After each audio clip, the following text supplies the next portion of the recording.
비가 억수같이 쏟아지던 어느 밤이었다. 나는 따뜻한 커피 한 잔을 들고 모집해둔 캔들 몇 개에 불을 붙인 채 거실에 앉아 있었다. 천둥 소리가 창문을 흔들었고 번개의 잔광이 어둠 속 거실을 간헐적으로 밝혔다. 혼자 있는 이 밤 책을 읽으려고 했지만 마음 한켠에서 기분 나쁜 불안감이 스멀스멀 올라왔다. 갑자기 휴대전화에 알람이 울렸다. 메시지가 왔다는 신호였다.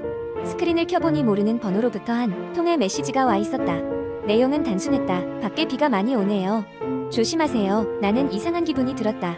모르는 사람에게서 온 메시지인데 누군가 내가 비를 맞을 거라고 생각하는 건가? 이 메시지를 무시하기로 하고 다시 책에 집중하려 했지만 그럴 수가 없었다. 방금 받은 메시지가 계속 머릿속을 맴돌았다. 그때 갑자기 문 쪽에서 똑똑하는 소리가 들렸다. 누가 방문을 두드리는 소리였다.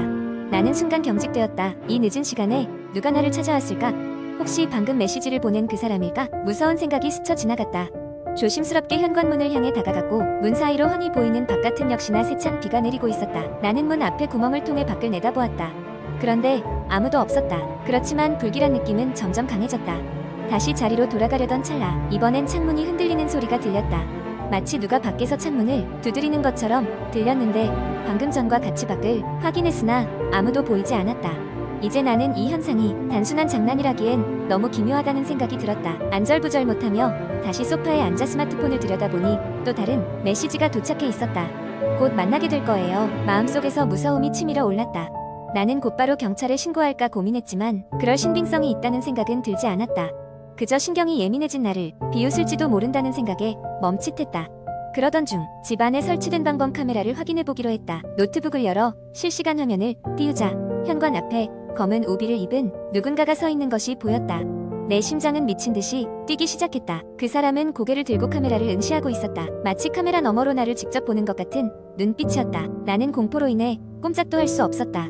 다음 순간 노트북 화면이 깜빡거리더니 카메라의 시야가 끊겨버렸다. 온몸에 소름이 돋았다. 이제는 소파에서조차 일어날 수 없는 상태가 되어버렸다. 그리고 마지막으로 스마트폰에 또다시 메시지가 도착했다. 이제 막 도착했어요. 그 순간 현관문에서 느껴지는 묵직한 인기척 그리고 낯선 사람이 부르는 내 이름 그 소리는 멀리서도 매우 선명하게 들렸다. 나는 숨을 멈추고 귀를 기울였다.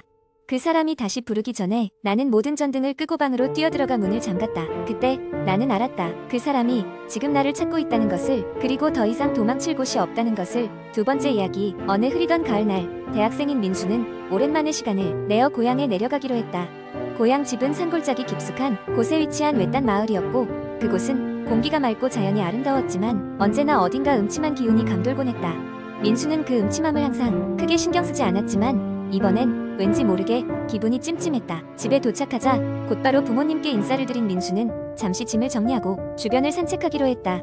마을은 여전히 조용하고 평화로웠다. 하지만 늘 보였던 친숙한 얼굴들이 하나둘 보이지 않는 것이 이상했다. 특별히 어디 행사가 있는 것도 아닌데 어딘가 사람들이 사라진 느낌이었다. 민수는 그냥 기분 탓이라며 대수롭지 않게 넘겼다. 산책을 마친 뒤 민수는 집에서 저녁 식사를 했다. 그날 밤 늦게까지 가족들과 담소를 나누다가 피곤함에 못 이겨 일찍 잠자리에 들었다. 그런데 잠결에 이상한 꿈을 꾸기 시작했다. 그는 마을 뒷산에 있는 오래된 우물에 서 있었다. 그 우물은 오래전부터 전해져 내려오는 이야기에 등장하는데 누군가가 그곳에 빠지면 다시는 돌아오지 못한다는 무시무시한 전설이 깃들어 있었다. 꿈속에서 민수는 무슨 이유에서인지 그 우물 쪽으로 한 발 한 발 다가갔다. 이상하게도 그의 발은 움직이려 하지 않았지만 끌려가듯 우물로 끌려갔다. 갑자기 우물 근처에 도착했을 때 어디선가 들려오는 낮은 여성의 목소리가 민수의 이름을 부르는 듯했다. 너무도 익숙한 목소리. 하지만 기억이 나지 않는 그 목소리에 민수는 그만 발을 헛디뎌 우물 속으로 떨어지고 말았다. 순간 잠에서 깨어난 민수는 등골이 오싹할 만큼 식은땀에 젖어 있었다. 새벽 3시 즈음 집안은 고요했고 오로지 시계 소리만이 민수를 둘러싸고 있었다. 이상한 기분에 사로잡힌 그는 물 한 잔을 마시기 위해 부엌으로 향했다.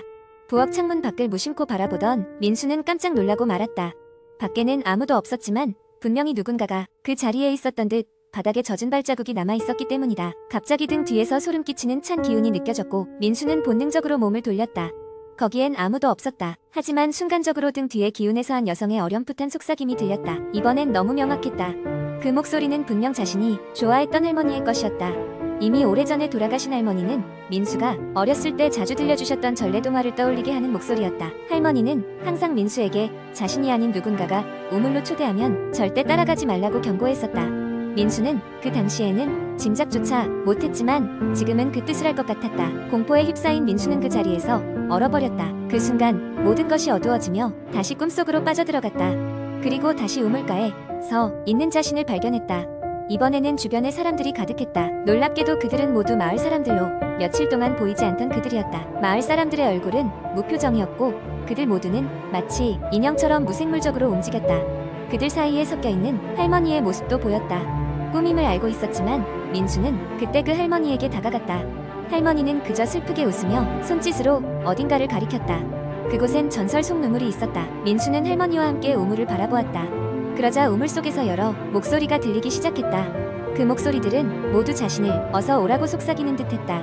꿈에서 깨어난 민수는 아침을 맞이했다. 모든 것이 꿈처럼 느껴졌지만 부엌 바닥에 남아있던 젖은 발자국만큼은 현실이었다. 민수는 머릿속에 떠오르는 여러 생각을 정리하며 조심스럽게 부모님께 이야기를 털어놨다. 부모님은 놀라며 오래전부터 이 마을엔 같은 전설이 전해져 온다며 이야기를 들려줬다. 그 전설에 따르면 우물은 단순한 우물이 아니며 그곳은 앞서간 이들이 이승에서 떠돌다 고향으로 돌아오는 길목이라고 했다. 어떤 이유에서인지 그 우물은 가끔 그들의 목소리를 전한다는 것이었다. 민수는 결심했다. 차후에도 마을에 올 일이 있을 때는 그곳을 지나치거나 가까이 다가가지 않도록 할 것이다. 부모님도 민수의 결정을 존중하며 그 우물 근처에 함부로 가지 말라고 당부했다. 이후로도 민수는 고향을 방문할 때면 계속해서 해결되지 않은 묘한 불안감에 시달렸지만 자신을 지키기 위해 할머니의 경고를 항상 마음에 새기며 무사히 고향집을 들릴 수 있었다. 이렇게 공포스러운 경험을 담은 이야기는 때로는 전설 속에 얽혀있는 우리들의 경각심과 주의 깊은 행동이 얼마나 중요한지를 보여줍니다. 혹시라도 여러분이 이런 전설과 역사에 담긴 장소를 방문하게 된다면 조심하고 경각심을 갖는 것이 좋을 것입니다. 세 번째 이야기. 어느 날 밤 나는 인터넷에서 시간을 보내고 있었다.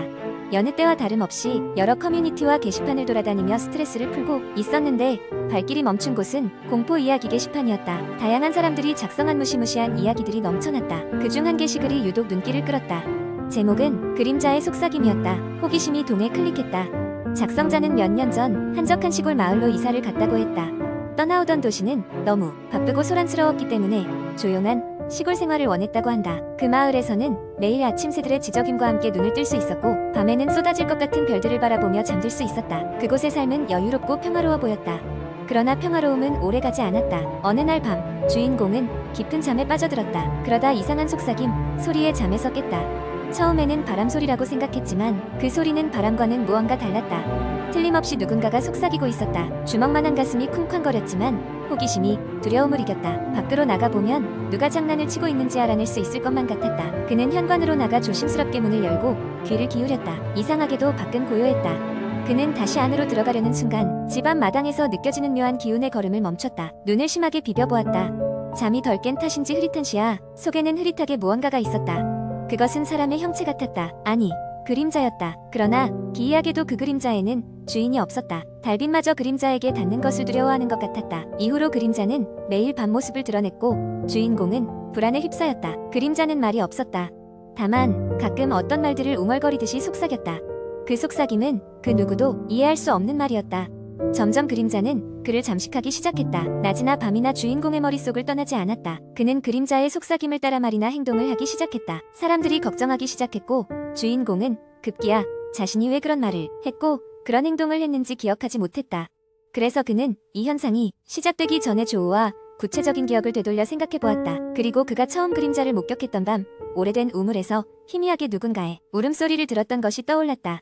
그 우물은 마을에서 터부시하는 곳이었다. 그래서 마을의 아이들은 그 우물 근처에는 절대 가지 않았다. 결국 용기를 내어 우물로 향했다. 근처에 다가가자 갑자기 거센 바람이 불어와 그를 막으려는 것 같았다. 하지만 그는 자신의 이성을 되찾기 위해서는 이 미스터리를 풀어야 한다고 다짐했다. 우물은 낡고 썩어 있었다. 그는 조심스레 다가가 우물 속을 들여다보았다. 그때 들린 것은 아주 맑은 속삭임이었다. 도와줘. 깜짝 놀란 그는 뒤로 물러섰다. 그 순간 그림자가 우물에서 피어오르더니 그의 앞에 서서 인간의 형체를 띠기 시작했다. 고맙다. 그림자가 말했다. 너 덕분에 자유로워졌구나. 그러고 나서 그림자는 산들바람에 휘날리듯 사라지며 숲의 이슬처럼 흩어졌다. 이후로 주인공은 밤에 듣던 속삭임에서 벗어날 수 있었다. 그러나 마을의 사람들은 여전히 그 우물에 대해 이야기하는 것을 꺼려했고 그는 자신의 경험에 대해서도 아무에게도 말하지 않았다. 그 이야기를 읽고 난 후 나는 뭔가 이상한 기분이 들었다. 그래서 내가 살고 있는 집 주위를 둘러보기로 결심했다. 바람이 불고 어딘가에서 속삭임이 들리는 듯했다.